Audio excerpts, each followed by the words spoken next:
women before. Yeah. It caused me to realize that I've probably done that to women before and not noticed it. I've probably, like if there is a woman in the room and then a man that I'm really interested in fighting with, Okay. I don't want him to win the argument. Sure. And there might be also someone else, other people in the room, men and women, who I'm not threatened by. I don't feel like I'm trying to compete with them for status. Right. And so then I start arguing with this guy and we're going back and forth. And then someone like you might make a really good point, but I'm just so focused on him. Yeah. I need to respond to him that I can't hear anybody else make a point unless you get in my face and you kind of do this.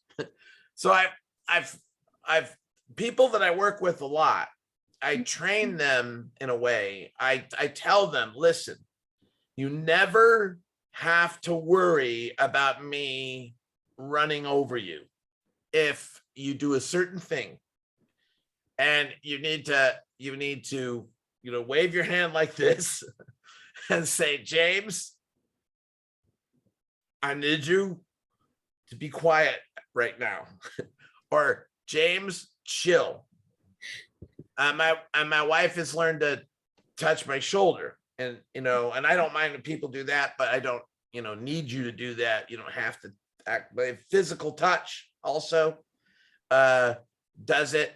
I'm kind of programmed myself to go, whoa, I must be out of control right now. So stop, let the other person talk. And so if I work with someone and I care about that working relationship, then I have to have a circuit breaker. I have to give them a red button that they can push, that if they need to, they can say, you're not listening to me and I need you to listen to me. Push, button. and I'm happy with that because the working relationships actually matter to me. And I know that when I get really into an argument and I get emotionally involved in that argument, because I think that's the wrong way and we have to do it this way or we're going to be in big trouble, then I may get very loud and very hard to interrupt. Yeah. So I need facilitation, and my close colleagues, I never want them to feel that they can't control me if they wish to control me, and I trust them not to abuse that. That's why we develop a working relationship. Is I have to trust you if I'm going to let you always be able to stop me. I have to trust you're not going to misuse that and stop me in a situation where hey, I was making a good point and it was important for me to do that, and you just pulled me out of the room and stopped me from being able to assert myself in that situation. And now I've lost that opportunity because you decided I'm not allowed to be. I mean, imagine if I did that to you, where I just decided, Shruti, snap, get out of here. Be quiet now. It would be a strange thing to give me that power, to do that. So I'm giving that power to all my coworkers to do that to me. It's one of the first little things that anyone I'm on a project with, I tell everybody the same thing. Look, sometimes I get really wrapped up, and I want you to know that if you say these phrases, you can stop me in my tracks. And for real, this is actually for real. So you have actually. Yeah. Oh yes, it's very important because I know myself. Here's another story I like to tell. This really happened. I once was arguing with a woman who had been a political activist. She had been a delegate to the Democratic National Convention. She was a concert pianist, a model, a movie star who had worked with Frank Sinatra on big movies. She was a negotiator for the Academy of Motion Picture Sciences. She started Who is this? I want to know the name. personally started a television station in Los Angeles. Okay, so I was having an argument with her one time about should tobacco companies be allowed to advertise, and my position was yes, because I'm a laissez-faire capitalist, or I was at that time. And her position was no, because smoking is bad and hurts people. So we were arguing over a breakfast table, and I'm enjoying myself, making points and counterpoints. Suddenly, she bursts into tears and runs away. And I was absolutely shocked, because I thought we were both enjoying ourselves, having a lot of fun with this argument. And I found out she wasn't enjoying herself at all. Now, here's the extra thing. At that time, I was 15 years old and she was 45 years old. That's one of the reasons why I thought, like, she can't be having a problem. I'm a kid. What's she worried about? And she was my stepmother. Her name was Leslie, and she's still alive, Leslie Parrish. And you can look her up. She was in a movie called The Manchurian Candidate. She was in an episode of Star Trek. So she was an actress, and she's a remarkable woman, but also very sensitive, and really couldn't understand why I always love arguing. But that's my favorite thing. I used to argue with my father, and he enjoyed it. And but it was the first time in my life that I'm talking to someone that I think is strong, and I think they're enjoying themselves. And I find out I'm totally wrong, that was a mask that they put on their face. And the mask suddenly comes off, and the person reveals this distress. And it's happened to me a few times teaching, where I'm doing an exercise. So far, it's always been with women.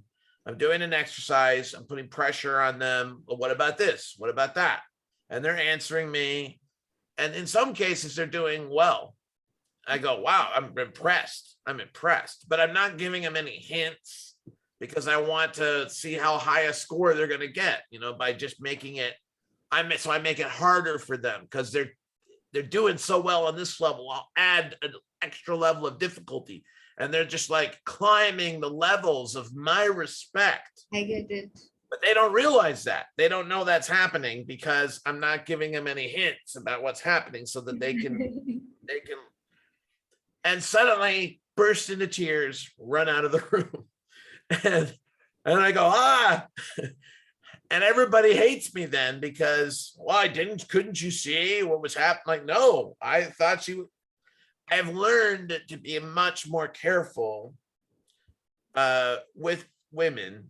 I've so far not found this problem with men. Plus, nobody cares if a man bursts into tears and runs out of the room. No one cares. They go, what's wrong with him? But when it happens with a female person, they say, why did you do that to her? Oh, okay. A whole different blame dynamic that happens I with just that. understand, James, like when this, heated up debate, trying to earn or get respect or whatever, goes with another man, does that ever happen that they also go, maybe not crying, but some level We get angry. So Right. we get threatening. We start cussing, swearing at each other. We might throw things. I was in a meeting once years ago where we're having an argument, and then the manager slams his fists down on the table like as hard as he can. Uh-huh. And everybody just jumps, because Right. he'd never done that before. And we're all like, what the heck brought that on? I guess we weren't listening to him enough or something. And was effective. We all stopped and looked at him when he did that. So that's more what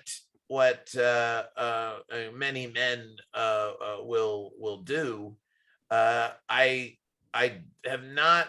I've sometimes seen women doing that kind of thing, but it's rarer than with men doing it. But the thing is that just men understand men doing that. You know how there's often a lot of there's an issue with men interrupting women, and there's also this thing called mansplaining, where a man is talking to a woman about something she already knows. What I don't quite understand about that is men mansplain to me all the time. And I probably do it to them. Men do it to other men. It's just normal. It's normal behavior. Okay. Among us. It's normal behavior. And I interrupt my friends all the time, and they interrupt me. It's normal behavior. It's not strange to me when a woman gets involved, and we do the same thing with her that we do with each other, and that's somehow weird or wrong, that we're behaving that we normally do toward her, that we behave. We interrupt women. We also interrupt men. We mansplain. Well, but mansplain men do it to each other. So it's not mansplain. It's just explaining. It's just. I think there might be two scenarios here. I'm just talking to right now because sometimes it might happen that you're in a group or maybe just a one-on-one debate or discussion with another woman or something. So probably she's looking for some space where she can also put her point. Sometimes they might or they might not get that space. I'm not sure. So and many a times, because the way God has built the females, they would either feel helpless or they feel, okay, maybe I should not talk about it. So they've already lost the battle where they're like, I'm not going to talk about it because he's just going on and on and on. And it's my chance. You're right. And it goes back to what I said about the security lady who nothing I said sounded constructive to her. It all sounded sarcastic. My voice just sounded sarcastic to her. So you might want to get involved in this and be assertive and all that, but then you may be aware that if you try to be assertive in the way men are assertive to each other, that you aren't seen the same way. You are seen as extra abusive. And why did you humiliate me in that meeting? And you could say, well, he said the same thing to you. Like, oh, but that's different. Yeah. He was nicer about it. How was he nicer? He could have been exactly the same. It just felt nicer coming from him than coming from someone who looks like me. Exactly what I said about the solutions, right? So I said the same thing, but it's hard for them to accept that, okay, this girl is having some brains and she can talk about it. So I've seen half of the times where people are, oh my God, she has brains and she's using it. But that's the first reason why you hired me, right? You saw my brains, you saw my ability, you saw my skills. Right. So I don't understand why it's so hard for letting me do my job then. Right. Well, it is hard for a lot of men, and it can be easier for them if they think you realize that it is hard for them. And it'll also, if they think you understand how hard it is for them to deal with you, they will automatically be more motivated to make it easier for you. That's one thing. It's just, if I think you understand me, if I think you care about my discomfort, I am willing to have that discomfort. If it helps you, I'm willing to. So that's one thing. Yes, go ahead. You remind me of one time. So I had this manager or colleague or whatever you want to call him, who's basically an American and is in US. And every time we had our one-on-one, so everything is happening virtually, right? Because we are in different zones. So every time he would start off with whatever, like, hi Shruti, how are you? And the way he said how are you, it basically meant that he doesn't really care. And that's probably one of the things in India as well. It has become like we just ask that question for the heck of it, and we don't want to know the answer, right? It's just like a statement like, hi, how are you? But you don't really give the space for the other person, man or woman, to answer that. So one fine day I actually asked him, I was like, do you really mean to ask me like how I'm feeling, or is it just for the heck of it? And he went like, Shruti, it's just for the heck of it. That's how we say in America. And I was like, you know what? Do me a favor. From now on, if you genuinely feel that you want to ask me how I'm feeling, only then ask me this question. And he was so truthful to that. He didn't ask me that question until again he really genuinely felt asking me, Shruti, how are you? He never asked me ever again. And yeah, it's all about communication, right? And for Well, our cultures, but we can be a little more specific. There's yeah, communication, which is exchanging information. But here's another thing which may be part of communication is empathy. yeah, A lot of it is about empathy. A lot of it is about, can I understand how it feels to be you? right. And if I can understand that, and for instance, I've never been a waiter. I've certainly never been a waitress, but my wife was a waitress Okay. before I met her. And she told me once that when you're a waitress, you always have to smile. Even if you feel bad, you have to smile. Yeah, You can never reveal that you feel bad, that you feel tired, that you're in a bad mood. right. You can't ever let that come in, because then you won't get tips and everyone will think you're doing a bad job.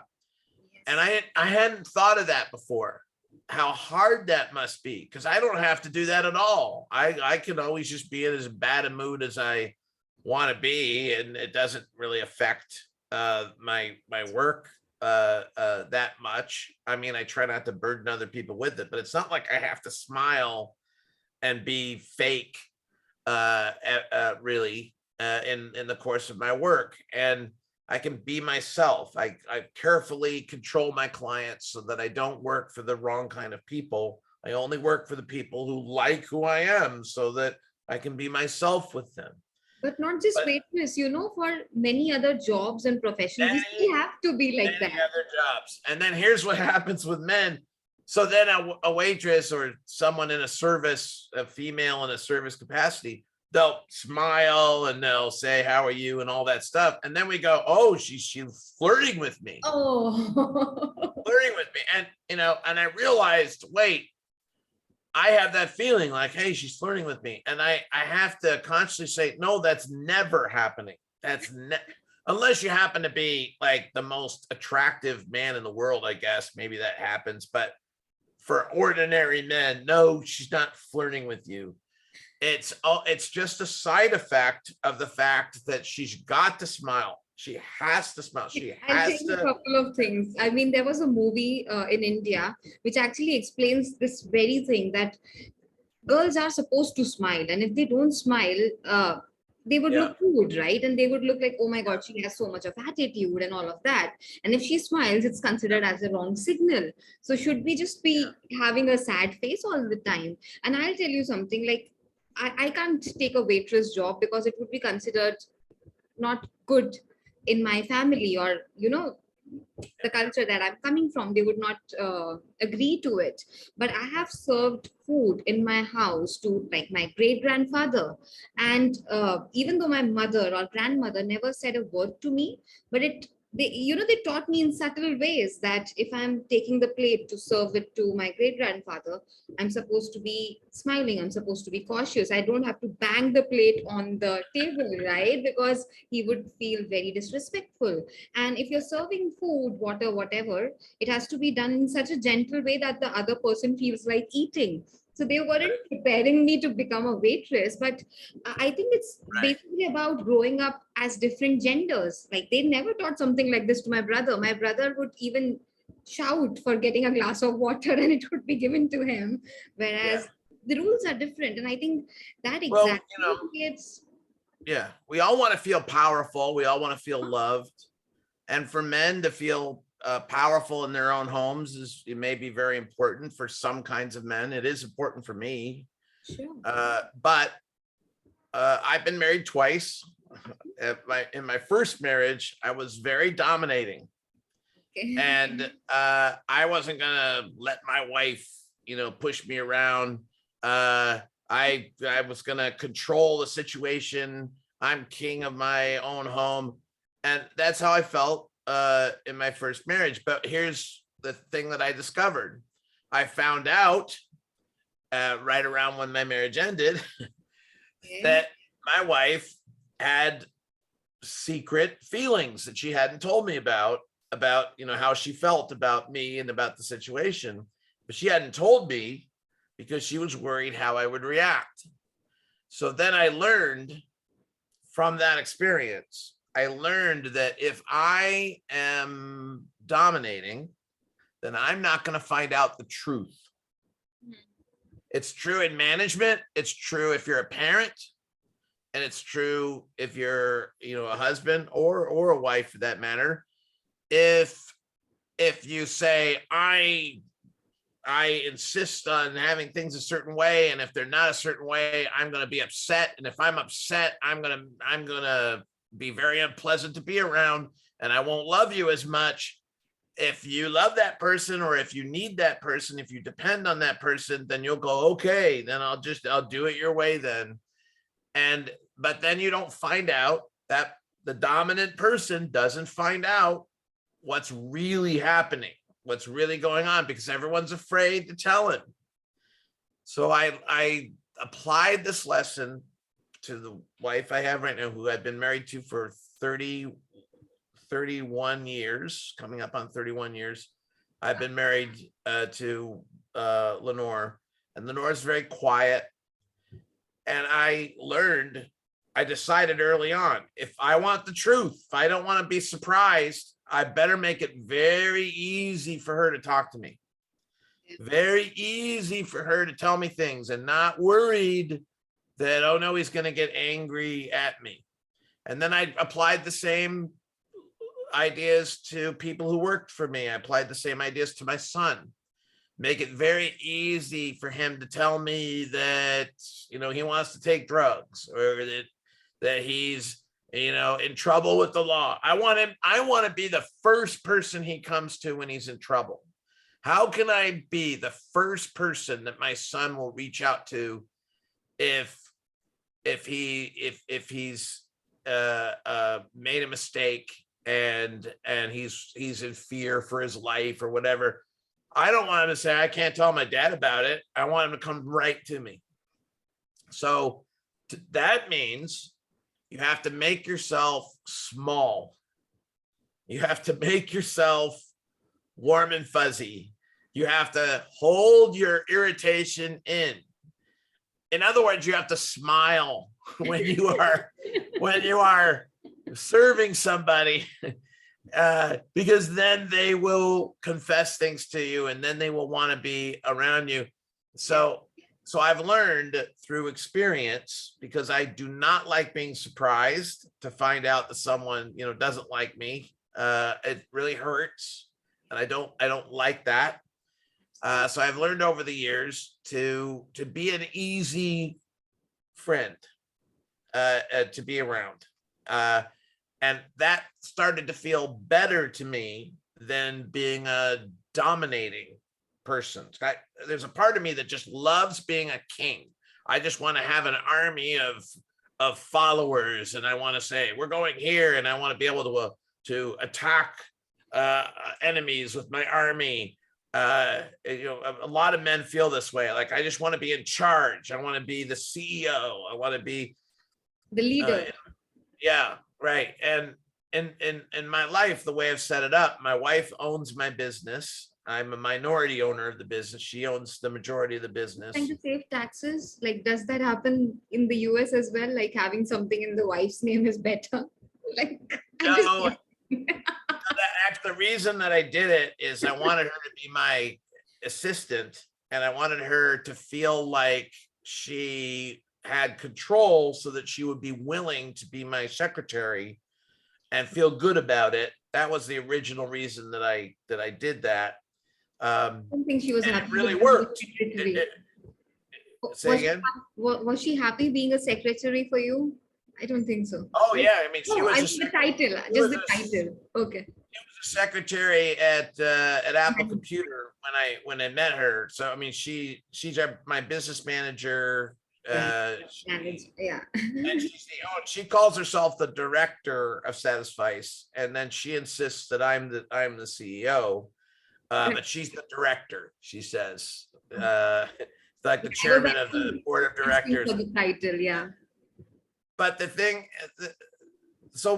is, I learned that with my wife, the way her personality is she always just wants to be helpful. She always just wants to do things for others. So letting her be in charge and supporting her in that is something that my son, his wife, and I do in this house. We all support Lenore. And then Lenore turns around and all she thinks about is our comfort, our happiness. So we support her being in charge, and her method of being in charge is to ask what we want and then to do things for us. So she's a servant kind of leader. So I found that I don't need to be, and I found this in business too. I don't need to be a manager in order to have lots of control. I don't need to dominate you in order to work with you in a way where you care if I'm upset, and then you don't want me to be upset. So you will try to do things that you know are not going to upset me, not because you're afraid, but because you care about me. And you know, I care about you. And I love working on teams where we all just care about each other. Anyone can decide I am going to lead today. I love when my son does this. Sometimes I'll try to do something and my son says, "You're doing it all wrong, Dad. Look, I'm gonna take over. I'm just gonna decide how it's gonna be done." I love that when he does it, because I know it's got to be hard for him to do that. And I'm always just kind of tickled, when he does that. And usually he fixes it and does a really great job. And we were putting together a piece of furniture the other day, and he said, "You're using the drill wrong, Dad. It's not how you do it." I'm like, "Where did you learn how to use it? Did you watch a YouTube video? How do you know you're any better at this than I am?" "Well, I'm gonna show you how I do it." Like, okay, so go ahead. And it just makes me respect him. I don't feel disrespected. I just feel like he's trying to do something for me. He's trying to show me how useful he is. And I love seeing how useful he is. I'm a great audience for my son's successes. So somehow, even though he's taking over, and if you look at it from the outside, you would say objectively, he's pushing me down and he's suppressing me, but I don't feel that way. Here's why. I don't feel bad, because I feel like he's part of me. He is. So we can use this in business too. We can use this on our projects. If you and I are working on the same team, and I'm convinced that you care about my success, I care about your success, we're going to make this team successful. And I say, "Let's do this." And you go, no, James, that's the wrong thing. No, that's wrong. There's a better way to do it. Since you're inside my team instead of outside, I don't feel bad about that. It's kind of like if my right hand can't do something and my left hand does it instead because I'm left-handed, my right hand doesn't feel bad. We're all part of the same body. My hands aren't competing with each other. These are brothers, these hands. And when we're on the same team, when I really believe we're on the same, we're not just supposed to be on the same team, but I believe that you care about my success as much as I care about your success. And I just believe we're together. You've convinced me. Now You can do all kinds of things to me that other people might say, oh, that was very disrespectful, but I won't feel disrespected at all. I'll feel just fine about it because I know you care. And that's true in my family. It's true with my close work associates. And it's hard to get into that relationship where you really trust somebody, but that's, if you can do that, we can overcome a lot of the gender dynamics that we're worried about. Yeah. We can transcend that. I hope that's a message that people can do something with, because I've transcended it in my life. And let me tell you, I used to be super sexist. I'm still somewhat sexist, but I'm aware of that. And I know that I shouldn't put that on other people. Also, the older that you get, well, at least the older that I get, the less this is a problem, just because, my hormones calm down and I'm not as tense and energetic as I was when I was 28 years old. So anyway, it's been nice talking to you about this. Sorry it went so long. I mean, you can edit this any way you want. Just edit it down, take the best bits, or keep the whole thing. I don't care. It's entirely up to you what'll happen. This with is this. impromptu conversation, really. I actually had planned like 3 questions for you that I usually do. But no, I totally derailed you. no, it's actually this impromptu conversation is way better because it gives a better insight as to who James really is. So Well, now I know you have questions. Just ask them. I'll do it like super fast answers. Go. okay. So my first question for you is, how did you get started with testing? I got started in testing when I was hired by Apple Computer to be a test administrator at the age of 20 on May 21st, 1987. And I had no idea that you could get paid to be a tester. I'd never heard of testers before. And I had no experience as a tester or a manager, but they were essentially hiring me to be a test manager. The reason they hired me is partly because the manager really wanted a project. He wanted someone he could mold into a man, I guess. And he saw in me someone with a lot of ambition, a lot of maybe talent. I had been a developer for 4 years before that. I started as a developer professionally when I was 16. And so I had the technical skills that they needed. I didn't have any of the education that I was supposed to have to get hired at Apple, but he just ignored that and went ahead and hired me anyway. And then it was a bit rocky at first, but he mentored me intensively. So I think I got lucky that this particular hiring manager was looking for someone like me. I got lucky that the recruiter was an unconventional kind of recruiter, and she realized that this guy wanted to hire an unconventional kid to be a protege. So I got lucky with the recruiter. I got lucky with the manager, and he went on to become a psychotherapist, and he counsels prisoners in prison now. So, and he was the kind of manager who was a very therapist kind of manager. He was always concerned about my feelings and trying to help me deal with my feelings, and he taught me a lot about that. So I think I was just someone for him to experiment on. I hope you weren't his guinea pig, because I think I was, and I loved it. I absolutely loved it. Working for him was for the most part wonderful. And it in fact, for the first 10 years, I only worked for good managers. oh, And the next manager I had after him was at Borland International, and it was a guy from Hong Kong. Now, Hong Kong and the Chinese kind of management culture can be pretty tough, but this guy was amazing. And he was a great manager for me because he loved when I argued with him, and he would insist that I had good arguments. And so he sort of called me to be my best, and he put pressure on me that I loved having.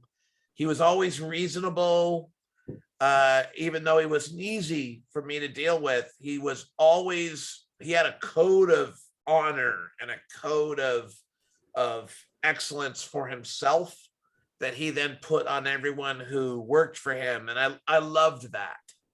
So then I had the next manager after that was good. And for the most part, for the first 10 years I was in the business, I just got lucky with these really understanding managers. So by the time I had my first bad manager, I was really tough and assertive and very hard to bully. And so um, it takes you by that's how I got surprise, into it. right? It takes you by surprise because when you've been with all good managers, suddenly the bad one is like, what did just happen? All the Right. But if you get a bad manager in the early part of your career, it really screws you up because you think, well, that's normal, and you learn to cope with that. And then you get a good manager and you don't know how to behave because you think he's trying to trick you, or you start having a cynical feeling about everyone.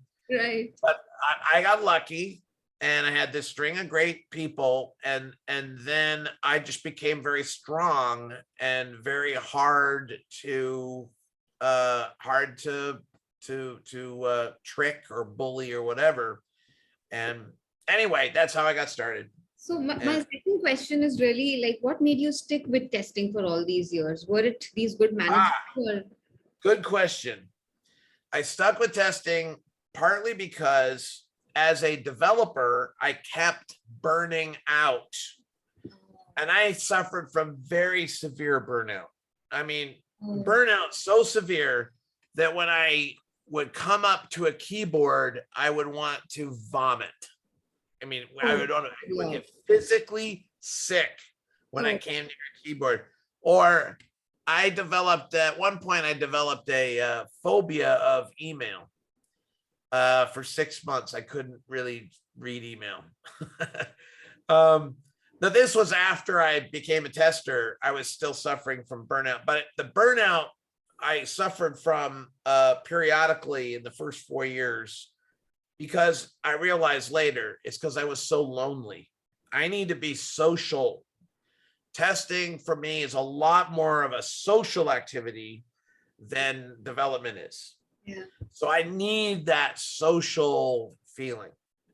The other thing that made me stick with it is I realized I'm needed. Development doesn't need me. There's a zillion great programmers out there, and I felt like someone who, runs marathons, and I'm okay. I can finish a marathon, but I'm never going to be in the top 10 finishers of a marathon. There's always someone better than me. And I'm ambitious. I wanted to be really good at something. I wanted to be the best at something, or if not the best, among the best. So I found in testing that the whole field is a mess. And there's just all this stupid stuff that people say about testing because they've never studied it. They've never really tried to do a good job. So I decided, what if I just try to do a really, really good job? I'll read every book. I'll study. I'll innovate. And as I did that, I got rewarded. People would go, "Oh, that's so cool. You did that." And so I felt like, "Oh, good. I'll do more. I'll do more." So I stayed in testing because testing needs me. And I love to feel needed. That makes sense.